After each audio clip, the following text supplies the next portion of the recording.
Until they bring the streetcars back, Chapter 1. If I'd never run into Gretchen Lutterman, I wouldn't have landed in that crummy jail. And better still, her father wouldn't be trying to kill me. I know it sounds pretty normal that a girl's father wants to kill some kid, but he really wanted to kill me. And she wasn't even my girl, and it kept getting all mixed up when I tried to explain it. Criminy, couldn't believe it. Locked up like some lousy criminal or something. If I had to make a list of the places I'd bet I'd never be, jail would be at the top, ahead of an insane asylum and the moon. It was like the passageway to my old life had caved in and I could never go back. Like the laws of nature had changed, wings came off airplanes, internal combustion engines blew up, and apples fell sideways off trees. Not just jail, but prison or maybe even the penitentiary. They were probably going to lock me up for a long time, and I wanted to tell them they had the wrong guy, but they'd never believe me. It was too late for that, and worst of all, I'd known long enough that I was Gretchen's only chance. What would happen to her now, and what good had I done her for all my big talk? At least I didn't have to be looking over my shoulder for her father for a while. I could almost laugh. The only place I was safe was in jail. When they hauled me to the police station, a cop who looked like he hadn't been to bed in a month asked me a lot of questions, and they took my picture and fingerprints like I was Babyface Nelson or something. What's your name? Cal. Calvin Gant. How old are you? 18. Sorry, kid. You're not a youngster anymore. You're into the big time now. He had eyes like a St. Bernard, and he looked sad, and that scared the willies out of me because I figured he knew how bad it was going to be. It was like I was in a movie, and I expected James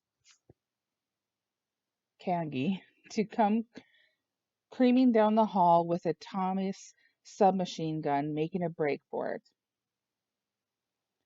They locked me in a little iron cell, and I felt like I'd thrown up all over myself. Like I'd never be clean again, and I was trying not to cry. I sat on the lower bunk, sweating like crazy and gulping for air, and I started thinking about how it all happened. The first time I met Gretchen was like walking through poison ivy. You don't know you're in trouble until a few days later. I thought about it 4 million times. What if I'd been sick that day, or what if my last name was Stubbs or Yersero, and I sat way in the back of the auditorium? Or what if we lived in a different neighborhood and I went to Marshall or Monroe, but I wasn't sick and my name was Gant, and I went to Central, and I was in fifth period study hall when you're kind of loggy from eating lunch and you try not to burp so you don't get that lousy taste in your mouth from the sauerkraut and franks they serve in the lunchroom. Although I didn't buy my lunch that often, I carried it home from home. We weren't poor or anything like that. My dad was a motorman for the Twin Cities Rapid Transit Company, which meant he drove a streetcar, and we did all right, but I usually brought my lunch in a brown paper bag, and my mother wanted me to bring the bag home and use it again, but I never did because I didn't want kids thinking we were hard up, not having a car and all. It was my senior year at St. Paul Central. We'd be the class of 1950, and I couldn't believe I hadn't noticed Gretchen in the 3 years we'd been going to the same school.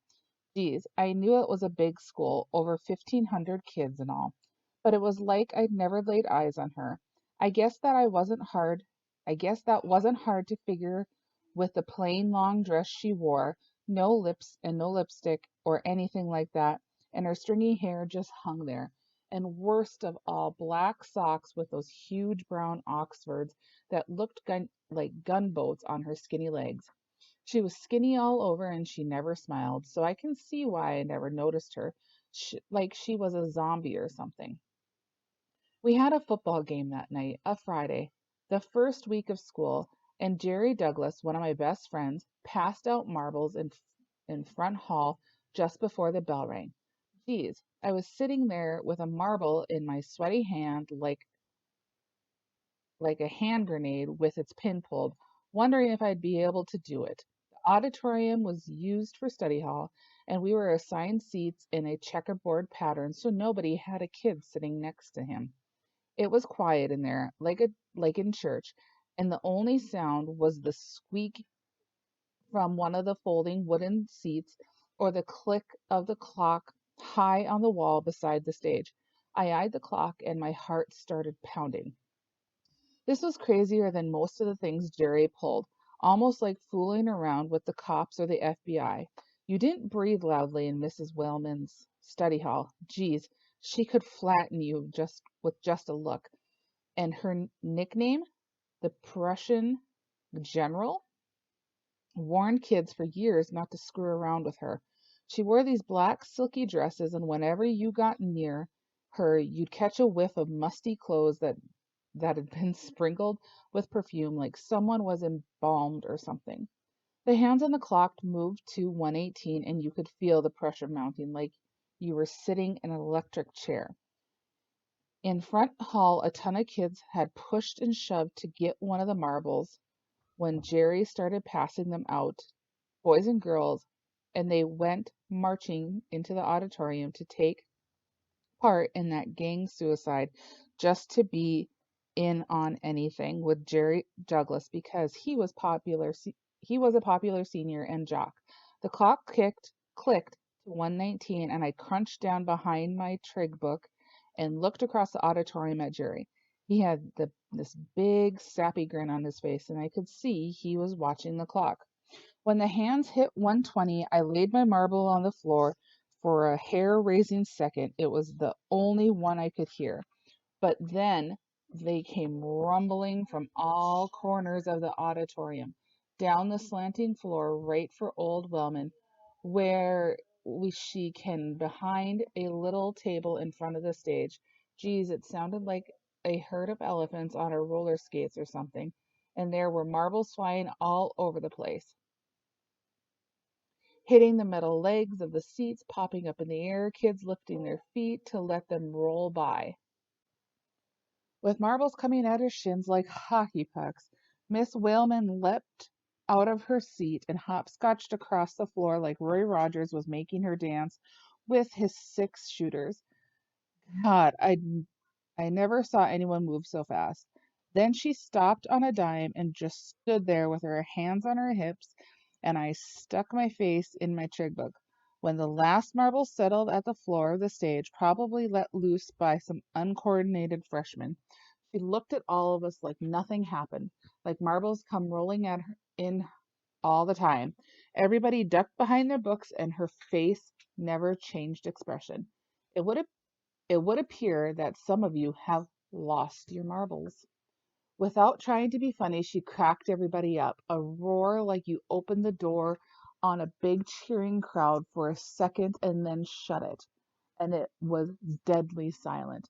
She had 2 kids in the front row take the waste paper basket and collect Jerry's marbles while she just eyeballed us out of her cold powdered face like she was staring out of her coffin.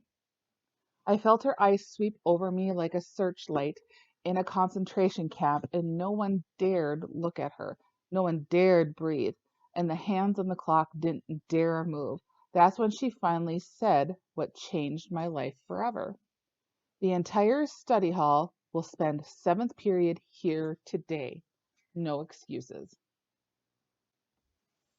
Are you satisfied, you wiener? I asked Jerry and punched him on the shoulder. You did that a lot. We did that a lot. Punched each other on the shoulder. I don't know why, but we always did. We were waiting in the front hall for 7th period to begin when all the other kids were streaming out the front door with school over for the week and the football game coming up that night. And the sun was shining like crazy, and Jerry was beaming like he just had a date with Ava Gardner or something. Did you see the look on her face? Jerry said. She thought she was being attacked by an army of gumballs. Let's do it again. Monday, Steve Holland said, with golf balls. Steve was one of my best friends too, although he was a little wild and you could never tell what he was going to do. He looked older than most of us, like a college kid or something, and with his wire rimmed glasses, he looked real smart. And I think he really was, but he never studied much and had terrible grades and probably wouldn't even graduate with us. When he was in sixth grade, he got polio and his right leg kind of shriveled and ended up shorter than his other leg, and it was really skinny. But he was lucky because he didn't die like a lot of kids did when they didn't breathe and they stuck them in iron lungs and things.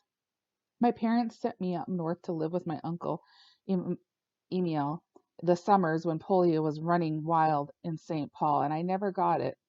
Steve walked with a limp, and the only sport he could play was goalie and hockey because he didn't have to move very far, but we never noticed his limp anymore.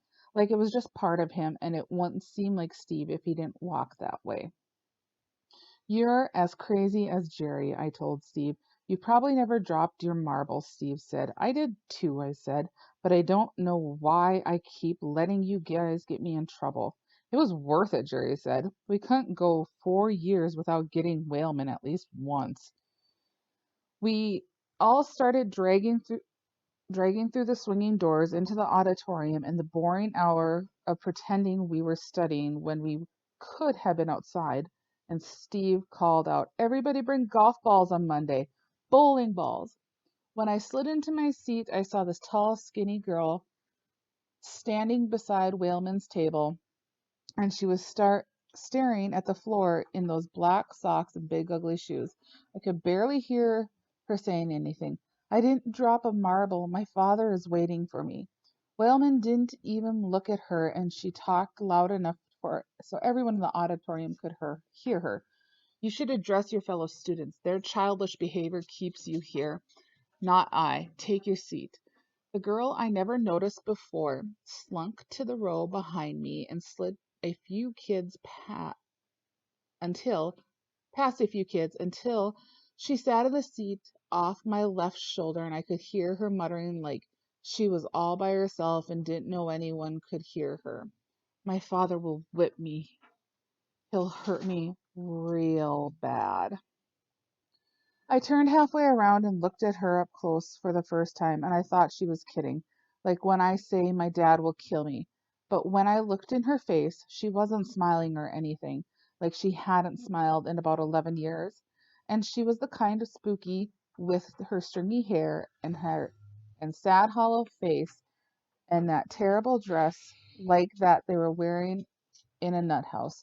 "Aw, cripes, he isn't going to whip you just because you got seventh period," I said, and it surprised her, like it was unusual for another kid to talk to her. And she looked at me like she was afraid, and then she stared at the floor and knotted the hem of her dress with her thin hands. I forgot all about seventh period starting, and Whaleman spotted me turning round and talking. She couldn't come up with my name, and she ran her fingers down the seating chart. "Mr. Gant, do you think this is a recreation period? You will participate in Mr. Hirschbach's 7 period all next week. It will be silent in here." Whaleman jotted something on the paper like she got a kick out of it, and I slunk down in my seat and opened my trig book. Darn, I miss an hour of practice every day for a week, and because of that, I wouldn't be able to play in next week's game. Just because of that weird string bean who blabbed like she was crazy or something. I was so mad I thought that if her father didn't whale her, I wanted my turn. And for the rest of the hour, you couldn't hear a hair grow.